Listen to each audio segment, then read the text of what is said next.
నమస్కారం దూరదర్శన్ వార్తలకు స్వాగతం నేను వినతి ముందుగా ముఖ్యాంశాలు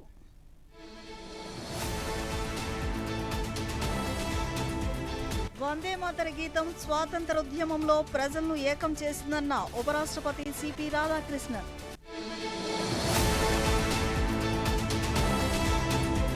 పూర్వ రాష్ట్రపతి రామ్నాథ్ కోవింద్ ఆత్మకథ భారత ప్రజాస్వామ్యానికి సమాజానికి ఒక వారసత్వంగా నిలుస్తుందన్న ప్రధాని మోదీ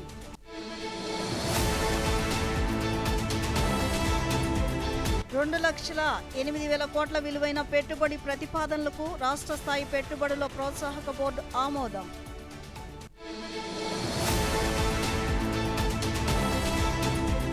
దేశవ్యాప్తంగా ఉత్సాహంగా హర్ ఘర్ తిరంగా ర్యాలీలు.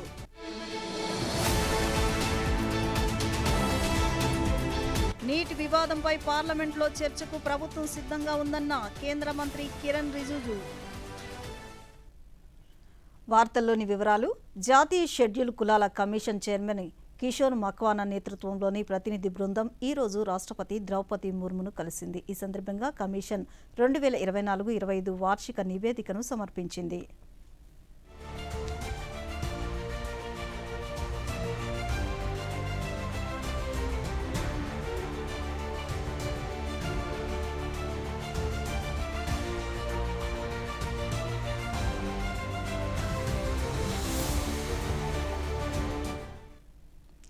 వందే మాతరం స్ఫూర్తి భారతదేశ స్వాతంత్ర పోరాటానికి ప్రేరణనిచ్చిందని ఉపరాష్ట్రపతి సిపి రాధాకృష్ణన్ పేర్కొన్నారు. వందే మాతరానికి 150 ఏళ్లు పూర్తయిన సందర్భంగా కేంద్ర సాంస్కృతిక మంత్రిత్వ శాఖ ఢిల్లీలో నిర్వహించిన హర్ ఘర్ తిరంగా బైక్ ర్యాలీలో ఉపరాష్ట్రపతి ప్రారంభించారు. ఈ సందర్భంగా సిపి రాధాకృష్ణన్ మాట్లాడుతూ వందే మాతరం నినాదం దేశభక్తిని రగిలించి వలస పాలనకు వ్యతిరేకంగా జరిగిన పోరాటంలో ప్రాంతాలు, భాషలు, మతాలు, నేపథ్యాలకు అతీతంగా ప్రజలను ఏకం చేశాయని అన్నారు. వీర్ సావర్కర్, నేతాజీ సుభాష్ చంద్రబోస్, తిరుప్పూర్ కుమారన్ వంటి స్వాతంత్ర సమరయోధుల త్యాగాలను స్మరించుకుంటూ వారి ధైర్యం వందే మాతరం స్ఫూర్తిని సజీవంగా ఉంచిందని పేర్కొన్నారు. Once motherland, India national duty, such was the power of this call, what it spread like a wildfire from Bengal to the every nook and corner of Mother Bharat. Our countless freedom fighters, this song was more than just words. They were source of courage, sacrifice and hope. The two words Vande Mataram has lightened the burning patriotism in the minds of every Indian. Today we are witnessing Bharat marching confidently towards the vision set by our great Prime Minister, Honorable Shriman Narendra Modi ji, Viksit Bharat by 2047. Let the spirit of Vande Mataram remain with us beyond these celebrations. Let us renew our commitment to Bharat that is united. భారత పూర్వ రాష్ట్రపతి రామ్నాథ్ కోవింద్ ఆత్మకథ భారత ప్రజాస్వామ్యానికి సమాజానికి ఒక వారసత్వంగా నిలుస్తోందని ప్రధానమంత్రి నరేంద్ర మోదీ పేర్కొన్నారు. ఈరోజు న్యూఢిల్లీలో రామ్నాథ్ కోవింద్ రచించిన triumph of the Indian republic my life my struggles ఆత్మకథ పుస్తకాన్ని ఆవిష్కరించారు. రామ్నాథ్ కోవింద్ జీవిత ప్రయాణాన్ని ఈ పుస్తకంలో పొందుపరిచారు. ఆయన బాల్యం నుంచి విశిష్టమైన ప్రజా జీవితం, భారతదేశ 14వ రాష్ట్రపతిగా చేసిన సేవ వరకు ఆయన అనుభవాలు, పోరాటాలు, విజయాలను ఈ పుస్తకం తెలియజేస్తోంది. ఈ సందర్భంగా మోదీ మాట్లాడుతూ రాష్ట్రపతిగా రామ్నాథ్ కోవింద్ అందించిన మార్గదర్శకత్వం తనకు గొప్ప బలాన్ని ఇచ్చిందన్నారు. రీల్స్, సోషల్ మీడియా ఇన్ఫ్లుయెన్సర్ల యుగంలో యువత తాము ఆరాధించే వారి ఆత్మకథను చదవాలని, జీవితంలో షార్ట్కట్లను నివారించాలని కోరారు. వికసిత్ భారత లక్ష్యాన్ని ముందుకు తీసుకువెళ్లడానికి అంకిత భావం గల యువత నిరంతరం అవసరమని పేర్కొన్నారు. కితాబ్ కా పూరా లాభ్ పढ़कर ही ले तो ही ज्यादा अच्छा है.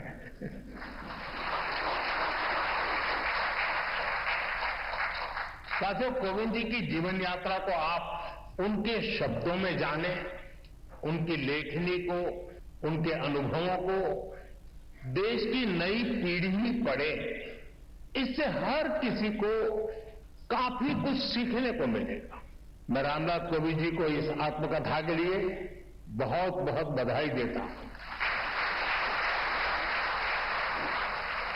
साथियों, कोविंद जी ने अपनी इस पुस्तक को बहुत ही सटीक नाम दिया है, Triumph of the Indian Republic, my life, my struggles. कहने का भाव ये कि जीवन और जीवन के संघर्ष उनके व्यक्तिगत है, लेकिन उन संघर्षों के परिणाम स्वरूप मिली जीत भारत के गणतंत्र की है। భారతదేశ పర్యావరణ వారసత్వంలో గంభీరమైన ఏనుగు అంతర్భాగంగా నిలిచిందని ప్రధానమంత్రి నరేంద్ర మోదీ అన్నారు. ప్రపంచ ఏనుగుల దినోత్సవం సందర్భంగా ఆయన సామాజిక మాధ్యమంలో స్పందిస్తూ ప్రపంచంలోని ఆసియా వన్యప్రాణుల్లో ఏనుగులు 60% పైగా భారతదేశంలో ఉండడం సంతోషకరమైన విషయమన్నారు. దేశంలో 33 ఏనుగుల సంరక్షణ కేంద్రాలు ఉన్నాయని, ఇవి ఏనుగులకు ఆవాసాలను కల్పించి వాటి దీర్ఘకాలిక సంరక్షణ దిశగా ప్రయత్నాలను బలోపేతం చేస్తున్నట్లు తెలిపారు. ఇటువంటి అన్ని ప్రయత్నాల్లో అంతర్భాగంగా ఉన్న అటవీ సిబ్బంది, శాస్త్రవేత్తలు, పశు వైద్యులు, మావిటీలు, స్థానిక ప్రజల పట్ల గర్వపడుతున్నట్లు పేర్కొన్నారు.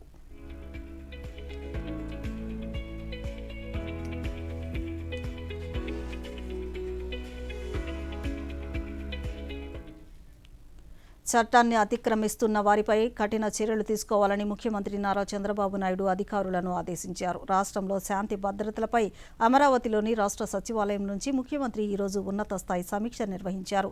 రాష్ట్ర హోంమంత్రి అనిత, డీజీపీ హరీష్ కుమార్ గుప్తా ఈ సమావేశంలో పాల్గొన్నారు. వివిధ ప్రాంతాల నుంచి పోలీసులు, అధికారులు వర్చువల్గా ఈ కార్యక్రమానికి హాజరయ్యారు. ఈ సందర్భంగా ముఖ్యమంత్రి పోలీస్ స్టేషన్లో నమోదవుతున్న కేసులపై ఆరా తీశారు. రాష్ట్ర వ్యాప్తంగా పోలీస్ స్టేషన్ల పనితీరుపై క్షేత్రస్థాయిలో ఉన్నతాధికారులకు దిశానిర్దేశం చేశారు.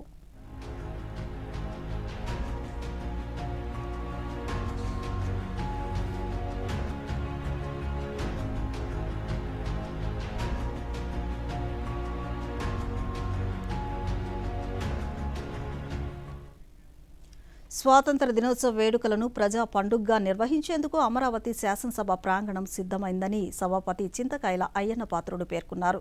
సామాన్య ప్రజలను, విద్యార్థులను ఈ వేడుకల్లో భాగస్వాములను చేస్తున్నట్లు తెలిపారు. అమరావతిలోని ఈరోజు ఆయన మీడియాతో మాట్లాడుతూ ఈ నెల 14, 15వ తేదీల్లో సాయంత్రం వేళల్లో ప్రజలు, ప్రజాప్రతినిధులు, పాఠశాల విద్యార్థులు వచ్చి అసెంబ్లీ విద్యుత్ కాంతులను వీక్షించాలని అన్నారు. సాయంత్ర వేళల్లో ప్రత్యేక పోలీసు బ్యాండ్ ప్రదర్శనలు, స్వాతంత్ర పోరాట త్యాగాలను ప్రతిబింబించే సాంస్కృతిక కార్యక్రమాలను ఏర్పాటు చేస్తున్నట్లు తెలిపారు. చేయాలి అని ఒక ఆలోచన చేశాను. దాన్ని ఇంప్లిమెంట్ చేయాలి ఈ సంవత్సరం నుంచి అని చెప్పి నిర్ణయం తీసుకోవడం జరిగింది. కార్యక్రమం పెట్టాలని చెప్పి ఒక నిర్ణయం తీసుకోవడం జరిగింది. స్వాతంత్రం ఎలాగొచ్చింది, ఎవరు పోరాటం చేశారని నెక్స్ట్ జనరేషన్ కూడా చెప్పాలనే ఉద్దేశంతో ఒక కార్యక్రమం పెట్టాం. ఆ సాయంత్రం పూట 14, 15 2 రోజులు కూడా పబ్లిక్ అందరూ ఎవరైనా రావచ్చు, అందరికీ గేట్స్ ఓపెన్ చేసి ఉంచాలని చెప్పి ఒక నిర్ణయం తీసుకున్నాను. ఒక పోలీస్ బ్యాండ్ కూడా ఏర్పాటు చేస్తాం. సాంస్కృతిక కార్యక్రమాలు, ఆ రోజు పోరాటం చేసిన సందర్భాలు ఇవన్నీ కూడా అక్కడ ప్లే చేయాలని చెప్పి ఒక ఆలోచన చేస్తాం. ఈ ప్రాంతం వాళ్ళు కాదు, ఎవరైనా రావచ్చు. ఆ సంబరాల్లో మీరు కూడా పార్టిసిపేట్ చేసి 6 రోజులు మన పెద్ద అర్హులైన నిరుపేదలందరికీ ఇళ్ల పట్టాలు పంపిణీ చేస్తామని రాష్ట్ర రోడ్లు, భవనాలు, పెట్టుబడులు, మౌలిక సదుపాయాల శాఖ మంత్రి బీసీ జనార్దన్ రెడ్డి అన్నారు. నంద్యాల జిల్లా బనగానపల్లె క్యాంపు కార్యాలయంలో ఈరోజు ఆయన మీడియాతో మాట్లాడుతూ సొంత ఇళ్ల పట్టాలు పొందడం ప్రజల చిరకాల వాంఛన్నారు. ఇళ్ల పట్టాలు పంపిణీ చేస్తామని గత ఎన్నికల్లో ఇచ్చిన హామీని ప్రభుత్వం నిలబెట్టుకుందన్నారు. అర్హులైన ప్రతి ఒక్కరూ దరఖాస్తు చేసుకోవాలని కోరారు.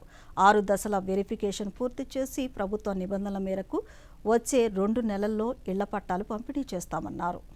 అప్లికేషన్లు పెట్టుకుంటే వాటన్నిటిని కూడా పరిశీలించి ప్రభుత్వ నిబంధనలు ఏ విధంగా ఉంటే ప్రభుత్వ నిబంధనల ప్రకారము పట్టాల పంపిణీ కూడా జరుగుతుంది. పట్టాలు ఖచ్చితంగా ఇవ్వబడతాయి. వాటన్నిటిని కూడా ఎక్కడెక్కడ ఏ విధంగా చేయాలనేటువంటి ప్రభుత్వంలో ఉన్నటువంటి నిబంధనల ప్రకారం పెడతామని తెలియజేస్తా ఉన్నా. ఎవరే కానీ మేము పట్టాలు ఇస్తామని చెప్పి కానీ ఇంకొకటి కానీ చెప్పి ఎవరైనా డబ్బులు అడిగితే దయచేసి ఇవ్వకండి. ఇంకొకటి కూడా అందరికీ మనవి ఏంటంటే 2 నెలల లోపల ఇది కంప్లీట్గా అప్లై చేసుకోవాలి. ఎందుకంటే ఎండ్ ఉండదు, మళ్ళీ లేకపోతే మళ్ళీ మేము సర్వే చేసుకోవాలి, ఇవన్నీ పెట్టాలి. కాబట్టి అక్టోబర్ 12 లోపల అర్హులైన వాళ్ళందరూ కూడా అప్లికేషన్ చేస్తే అవన్నీ కూడా ప్రజల సంక్షేమమే రాష్ట్ర ప్రభుత్వ ప్రధాన లక్ష్యమని రాష్ట్ర గిరిజన సంక్షేమ శాఖ మంత్రి గుమ్మిడి సంధ్యారాణి తెలిపారు. ప్రభుత్వ సంక్షేమ పథకాలను ప్రజలకు చేరువ చేసే లక్ష్యంతో పార్వతీపురం మన్యం జిల్లా సాలూరు మండలం కరాసువలస పంచాయతీ కోడి కరకవలస గ్రామంలో 2 ఏళ్ల ప్రభుత్వ పాలనపై నిర్వహించిన కార్యక్రమంలో మంత్రి గ్రామంలోని ప్రతి ఇంటిని సందర్శించి ప్రభుత్వ 2 ఏళ్ల పాలనలో అమలు చేసిన అభివృద్ధి సంక్షేమ కార్యక్రమాలను ప్రజలకు వివరించారు. ప్రభుత్వం అమలు చేస్తున్న సంక్షేమ పథకాలపై ప్రజలకు అవగాహన కల్పిస్తూ వాటి వివరాలతో కూడిన కరపత్రాలను పంపిణీ చేశారు. ప్రజల సంక్షేమమే ప్రభుత్వ ధ్యేయమని, పారదర్శక పాలనతో ప్రభుత్వ ఫలాలు ప్రతి కుటుంబానికి చేరేలా కృషి చేస్తున్నామని స్పష్టం చేశారు.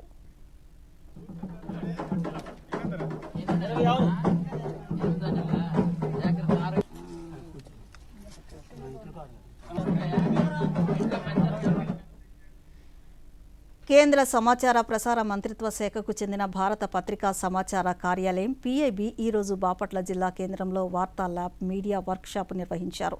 ఈ కార్యక్రమంలో PIB director G Suresh Kumar, జిల్లా collector doctor Vinod Kumar, central bureau of communication assistant director Ramesh Chandra, ఇతర అధికారులు పాల్గొన్నారు.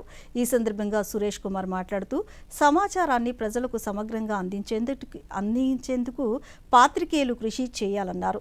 స్వేచ్ఛ వాణిజ్య ఒప్పందాల ప్రయోజనాలను రైతులకు తెలియచేసేందుకు కృషి చేయాలన్నారు. పర్యావరణ రంగ అభివృద్ధికి సంబంధించి కూడా పరిశోధనాత్మక సమాచారాన్ని ప్రజలకు అందించాలన్నారు. ప్రభుత్వం ప్రజల మధ్య మీడియా ఒక ముఖ్యమైన వారధిగా పనిచేస్తుందని పేర్కొన్నారు. ఇంటర్నెట్ మీడియా ఉన్నారు కాబట్టి మిమ్మల్ని రిక్వెస్ట్ చేసేది ఏంటంటే ఈ టొబాకోని కొంచెం డిస్కరేజ్ చేసి అదర్ ఆల్టర్నేటివ్ క్రాప్స్ ఏమన్నా ఇక్కడ వచ్చేవి అవి కొంచెం ఏమని చెప్పడం. అదేవిధంగా ఈ మధ్య చూసుకుంటే మీరు యాక్వా రైతులు కూడా కొంచెం ఇబ్బంది పడుతున్నారు. సో యాక్వా రైతులకు ఏ విధంగా మార్కెటింగ్ రెవెన్యూస్ దొరుకుతాయి, లైక్ మనకి చాలా ఫ్రీ ట్రేడ్ అగ్రిమెంట్స్ చేసుకున్నాం. మనం యూరోపియన్ యూనియన్తో ఫ్రీ ట్రేడ్ చేసుకున్నాము, తర్వాత న్యూజిలాండ్తో చేసుకున్నాము. అలా వివిధ కంట్రీస్తో ఫ్రీ ట్రేడ్ అగ్రిమెంట్స్ చేసుకోవడం జరిగింది.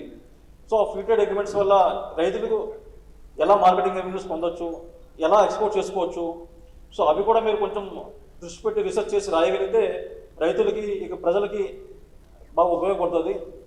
సో అదేవిధంగా మనకి టూరిజం కూడా బాగా డెవలప్ అవుతుంది. So tourism there is lot of scope for promotion of tourism year, చాలా స్కోప్ ఉంది. సో ఇక్కడ కానీ చీరాల కానీ కోస్ట్ లైన్ చాలా ఉంది కాబట్టి బాపట్లకి అడ్వాంటేజ్. సో ఇలాంటివన్నీ పాజిటివ్ న్యూస్ కూడా మీరు రాస్తూ అంటే ప్రాపర్ ఫ్రేమ్వర్క్లో రాస్తూ రీసెర్చ్ చేసి కొంచెం ఎంకరేజ్ చేయగలిగితే it will be useful for the development. Guntur జిల్లా తెనాలి రణరంగ చౌక్ వద్ద క్విట్ ఇండియా అమరవీరుల సంస్మరణ దినోత్సవాన్ని ఘనంగా నిర్వహించారు. తెనాలి పురపాలక సంఘం ఆధ్వర్యంలో జరిగిన ఈ కార్యక్రమంలో బ్రిటిష్ పోలీసుల కాల్పుల్లో అసువులు బాసిన 7 అమరవీరుల స్తూపాల వద్ద రాష్ట్ర పౌర సరఫరాల శాఖ మంత్రి నాదెండ్ల మనోహర్, శాసన మండలి సభ్యులు ఆలపాటి రాజేంద్ర ప్రసాద్, ప్రజాప్రతినిధులు, అధికారులు నివాళులర్పించారు. ఈ సందర్భంగా మంత్రి మాట్లాడుతూ తెనాలి ప్రాంతానికి స్వాతంత్ర ఉద్యమంలో ప్రత్యేకమైన చరిత్ర ఉందన్నారు. దేశం భవిష్యత్ తరాల కోసం స్వార్థాన్ని పక్కన పెట్టి పోరాడిన మహానుభావుల త్యాగాలను ప్రతి ఒక్కరూ స్మరించుకోవాలన్నారు.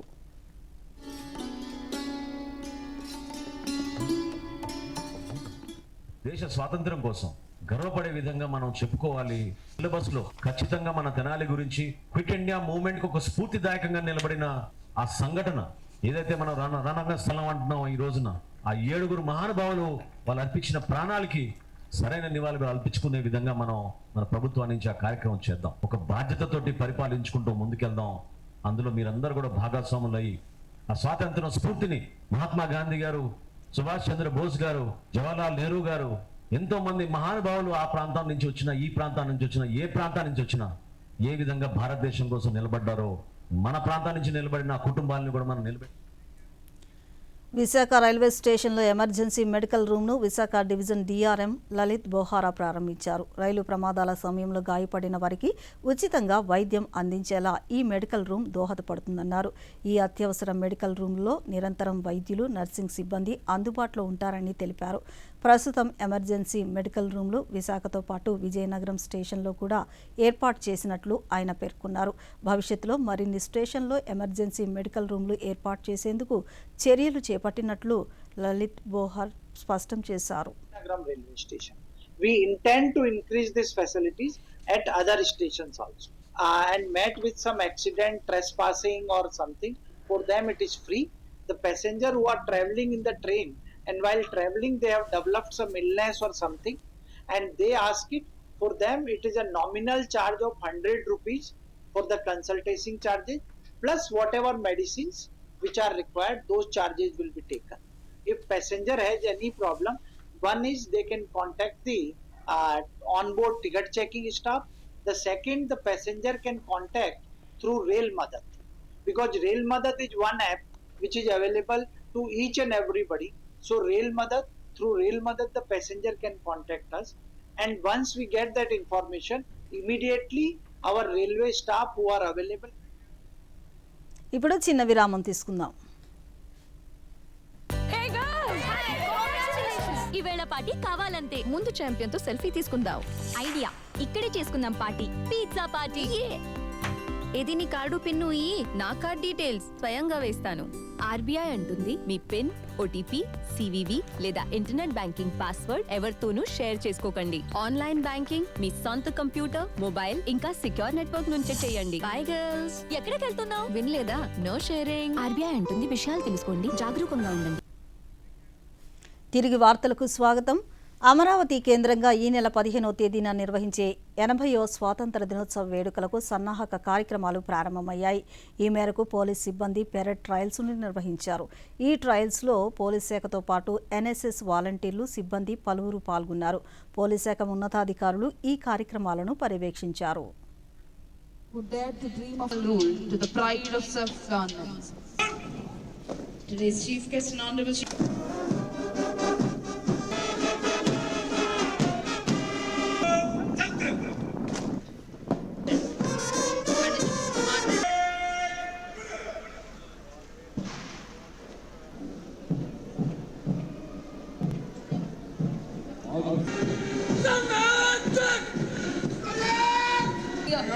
Andhra Pradesh social welfare marching in front of the dais. The Bharat Scouts.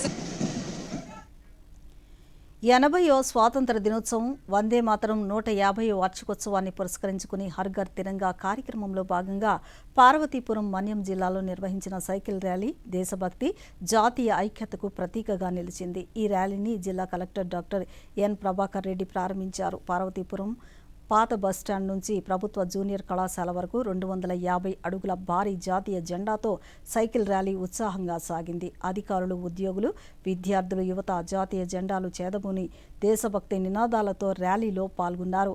ఈ సందర్భంగా కలెక్టర్ మాట్లాడుతూ స్వాతంత్ర సమరయోధుల త్యాగాలను స్మరించుకోవడంతో పాటు దేశ సమైక్యత, సమగ్రత, సార్వభౌమత్వ పరిరక్షణపై ప్రజల్లో అవగాహన కల్పించేందుకు ఇటువంటి కార్యక్రమాలు దోహదపడతాయని తెలిపారు.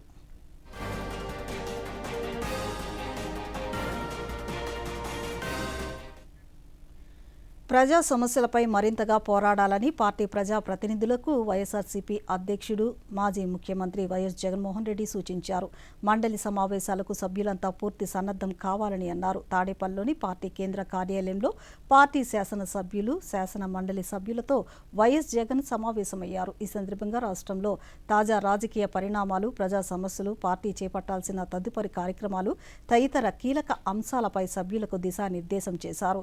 ఈ సందర్భంగా వైఎస్ జగన్ మాట్లాడుతూ రాష్ట్రంలో డిఎస్సి నియామకాలపై ఖచ్చితంగా సిబిఐ దర్యాప్తు జరిపించాలన్నారు.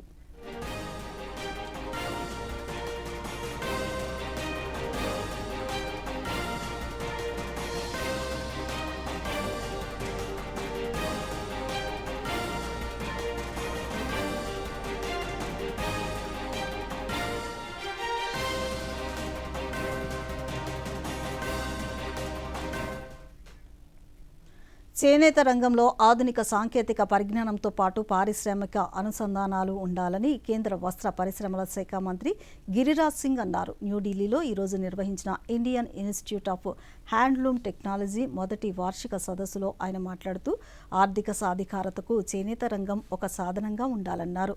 ఉత్పత్తిని రూపొందించే ముందు మార్కెట్ పట్ల అవగాహన ఉండాలన్నారు.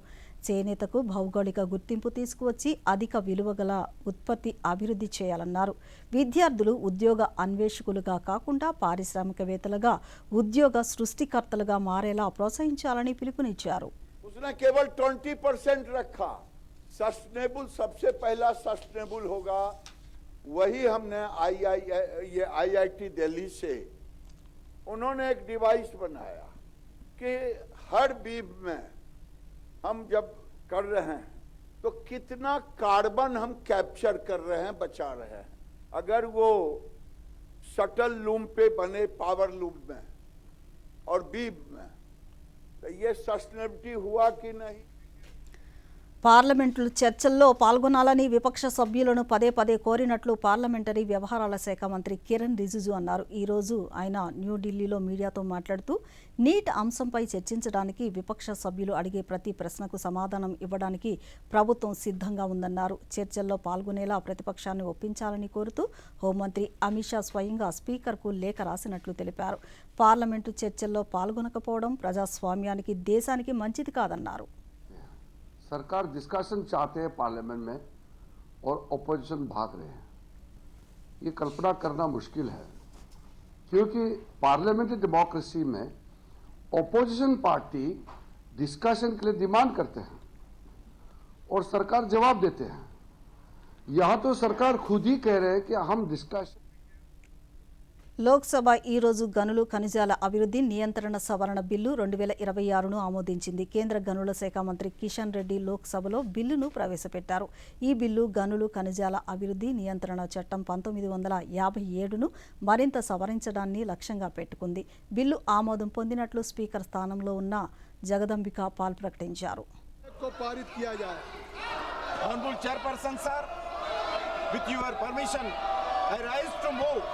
The bill be passed. प्रश्न ये है कि विधेयक को पारित किया जाए. जो सदस्य इसके पक्ष में हैं वो हाँ कहें, जो सदस्य विरोध में वो ना कहें. मेरे विचार में निर्णय हाँ वालों के पक्ष में हुआ. కేంద్ర హోంశాఖ సహాయ మంత్రి నిత్యానంద్ రాయ్ విదేశీ విరాళాల నియంత్రణ సవరణ బిల్లు 2026ను పార్లమెంటు సంయుక్త కమిటీ జేపీసీ పరిశీలనకు పంపేందుకు లోక్సభలో ఒక తీర్మానాన్ని ప్రవేశపెట్టారు. ఈ ప్రతిపాదిత సంయుక్త కమిటీలో లోక్సభ నుంచి 21 మంది సభ్యులు, రాజ్యసభ నుంచి 10 మంది సభ్యులు ఉంటారు. ఈ బిల్లును పరిశీలించి 2026 శీతాకాల సమావేశాల మొదటి వారంలో చివరి రోజు నాటికి నివేదికను సమర్పించాల్సిన బాధ్యతను కమిటీకి అప్పగించారు. जो कि माननीय अध्यक्ष द्वारा नामित किया जाए और राज्यसभा के 10 सदस्यों जो कि माननीय सभापति द्वारा नामित किया जाए से मिलकर बनी दोनों सभाओं की संयुक्त समिति को सौंपा जाए कि संयुक्त समिति की बैठक आयोजित करने के लिए गणपूर्ति संयुक्त समिति के सदस्यों की कुल संख्या का लगभग 1/3 होगी कि समिति अगले सत्र के प्रथम सप्ताह के अंतिम दिन तक इस सभा को प्रतिवेदन प्रस्तुत करेगी. जो सदस्य प्रस्ताव के पक्ष में हैं वो हाँ कहें, जो सदस्य प्रस्ताव के विपक्ष में वो ना कहें. భవిష్యత్ తరాలకు స్వచ్ఛమైన గాలి, ఆరోగ్యకరమైన పర్యావరణం, సుసంపన్నమైన ప్రకృతి అందించాలని కేంద్ర వ్యవసాయ రైతు సంక్షేమ శాఖ మంత్రి శివరాజ్ సింగ్ చౌహాన్ అన్నారు. న్యూఢిల్లీలో సెంట్రల్ రిడ్జ్లో పీబీజీ గ్రౌండ్లో నిర్వహించిన మొక్కలు నాటే కార్యక్రమంలో ఆయన పాల్గొన్నారు. అనంతరం నిర్వహించిన సభలో మంత్రి మాట్లాడుతూ పర్యావరణ పరిరక్షణకు ప్రతి ఒక్కరూ ఒక మొక్కను నాటి ప్రకృతిని పరిరక్షిస్తామని ప్రతిజ్ఞ చేయాలన్నారు. వృక్షమిత్ర పరివార్ సభ్యులు మొక్కలు నాటి ఈ ప్రతిజ్ఞను ఒక ప్రజా ఉద్యమంగా మార్చినట్లు తెలిపారు. జన్మదినం, వివాహ మహోత్సవం, తల్లిదండ్రుల సంస్మరణ కార్యక్రమాల్లో మొక్కలు నాటడం అలవాటు చేసుకోవాలన్నారు. उनके जन्मदिन पर अगर नहीं है तो उनकी पुण्य स्मृति में माँ के नाम पेड़ प्रधानमंत्री जी ने आह्वान किया, प्रधानमंत्री जी ने आह्वान किया तो पूरा देश जुट गया. मैं उनके प्रति भी आभार प्रकट करता हूँ. दुनिया को बचाने के लिए पर्यावरण की अलख जगा रहे हैं. लेकिन वृक्ष मित्र परिवार बहुत साधारण है. हम पेड़ लगाएंगे वो वृक्ष मित्र विशेष अवसर पर, रोज नहीं. और हमने ये भी प्रावधान किया कि महानगरों में कई बार दिक्कत होती है. अब यहाँ तो सिरसा जी है इसलिए लगाने की व्यवस्था कर दी. कई जगह ये होती है कि लगाएं तो कहाँ लगाएं और कौन बचाए, क्योंकि रोज तो नहीं जा सकते भागा दौड़ी और आपाधापी में. तो उसमें हमारे मित्रों ने ये सुझाव दिया है कि फिर एक निश्चित राशि पेड़ की, अब अभी वो तय करने वाले, वो अगर वो जमा कराएंगे तो उस राशि से पेड़ खरीद के उचित पार्क में उचित स्थान पर जहाँ उसकी दे. రాష్ట్ర రాజధాని అమరావతికి అత్యంత కీలకమైనది సీడ్ యాక్సెస్ రోడ్. అలాంటి ఈ రోడ్కు కనెక్టివిటీ ఇచ్చేది స్టీల్ బ్రిడ్జ్. ఫేజ్ 2లో భాగంగా Kondaveeti Vagu, Buckingham కెనాల్పై steel bridge పనులు పూర్తి కావడంతో రాజధాని అమరావతికి కనెక్టివిటీకి ఈ సీడ్ యాక్సెస్ రోడ్ అందుబాటులోకి వచ్చింది. రేపు ముఖ్యమంత్రి నారా చంద్రబాబు నాయుడు ఈ రోడ్ను ప్రారంభించనున్నారు. తద్వారా అమరావతి అభివృద్ధిలో మరింత వేగం పుంజుకోనుంది. ఈ విశేషాలను ఇప్పుడు చూద్దాం.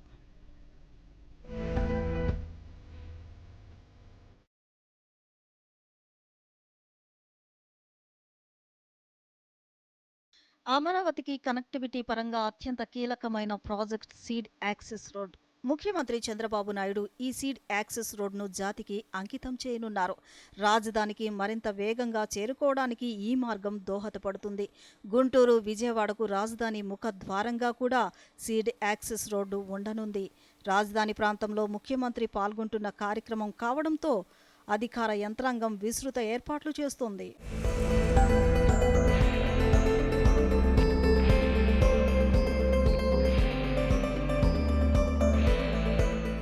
రాజధాని అమరావతి కనెక్టివిటీకి సీడ్ యాక్సెస్ రోడ్డు మూలాధారం. తాజాగా ఈ రోడ్డు నిర్మాణం 2వ దశ పూర్తయింది. మాస్టర్ ప్లాన్లో E3గా ప్రస్తావించినా దీనికున్న ప్రాధాన్యత రీత్యా సీడ్ యాక్సెస్ రోడ్ అని పిలుస్తున్నారు. అమరావతి మాస్టర్ ప్లాన్లో అత్యంత కీలకమైన రహదారిగా దీన్ని రూపొందించారు. మొత్తం 21 కిలోమీటర్ల పొడవుతో 3 దశల్లో ఈ నిర్మాణం జరుగుతోంది. ఇప్పటికే దొండపాడు నుంచి వెంకటపాలెం జంక్షన్ వరకు మొదటి దశ, వెంకటపాలెం జంక్షన్ నుంచి ఉండవల్లి వరకు 2వ దశ పూర్తి కాగా 3వ దశలో ఎలివేటెడ్ క్యారిడర్ 4 కిలోమీటర్ల మేర ఉండవల్లి నుంచి మణిపాల ఆసుపత్రి వరకు ఉండనుంది. సచివాలయం, శాసనసభ, హైకోర్టు, ప్రభుత్వ కార్యాలయాలు, విద్యా సంస్థలు, నివాస ప్రాంతాలు, వాణిజ్య కేంద్రాలు వంటి ప్రాంతాలన్నింటినీ ఈ రహదారి కలుపుతుంది. అమరావతి రవాణా వ్యవస్థకు వెనుముకగా ఈ సీడ్ యాక్సెస్ రోడ్ను అభివర్ణిస్తున్నారు.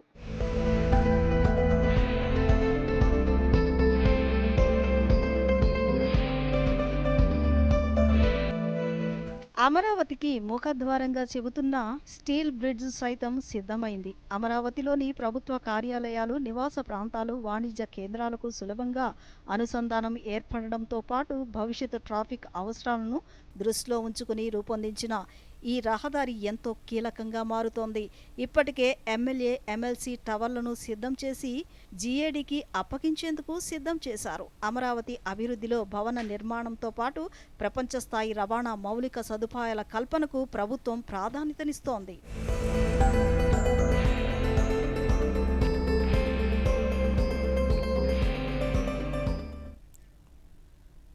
స్వాతంత్ర దినోత్సవ వేడుకలు సమీపిస్తున్న నేపథ్యంలో దేశవ్యాప్తంగా భద్రతను కట్టుదిట్టం చేశారు. ఈ మేరకు రాజస్థాన్లోని అజ్మీర్ రైల్వే స్టేషన్లో భద్రతను కట్టుదిట్టం చేశారు. జీఆర్పీ పోలీసులు విస్తృత తనిఖీలు నిర్వహించి ప్రయాణికులను, వారి సామానులను, స్టేషన్ ప్రాంగణంలోని వివిధ భాగాలను తనిఖీ చేశారు. అనుమానాస్పద కార్యకలాపాలను పర్యవేక్షించడానికి భద్రతా ఏర్పాట్లను పటిష్టం చేసేలా ఆర్పీఎఫ్, జీఆర్పీ, సిఐడి, ఎస్ఎస్ఎన్ అధికారుల బృందాలు కూడా ఈ ఆపరేషన్లో పాలుపంచుకున్నారు.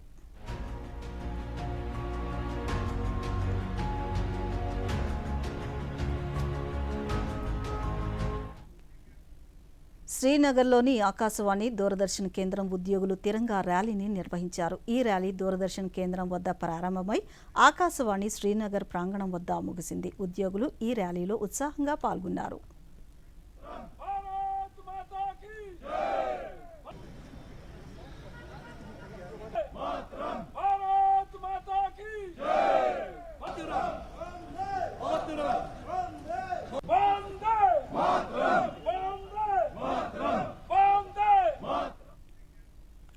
జమ్మూ కాశ్మీర్ వ్యాప్తంగా దేశభక్తిని పెంపొందిస్తూ హర్ఘర్ తిరంగా ర్యాలీ నిర్వహిస్తున్నారు. రాంబన్ జిల్లా యంత్రాంగం హర్ఘర్ తిరంగా ప్రచారంలో భాగంగా ఆటో రిక్షాలతో తిరంగా ర్యాలీని నిర్వహించింది.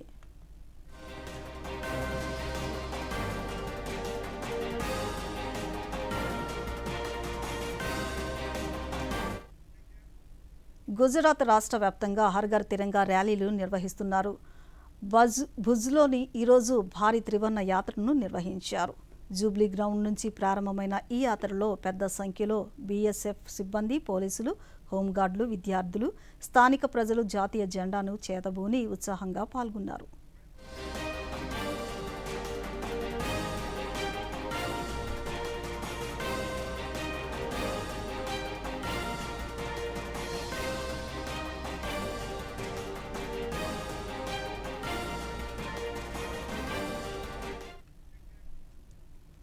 వార్తలు ముగించే ముందు ముఖ్యాంశాలు మరొకసారి.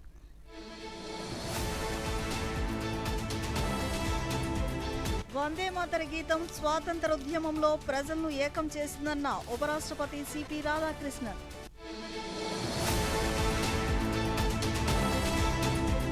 పూర్వ రాష్ట్రపతి రామ్నాథ్ కోవింద్ ఆత్మకథ భారత ప్రజాస్వామ్యానికి సమాజానికి ఒక వారసత్వంగా నిలుస్తుందన్న ప్రధాని మోదీ.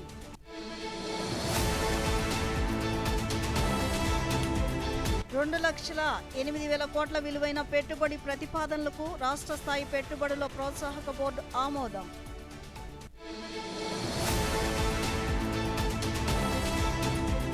దేశవ్యాప్తంగా ఉత్సాహంగా హర్ ఘర్ తిరంగా ర్యాలీలు.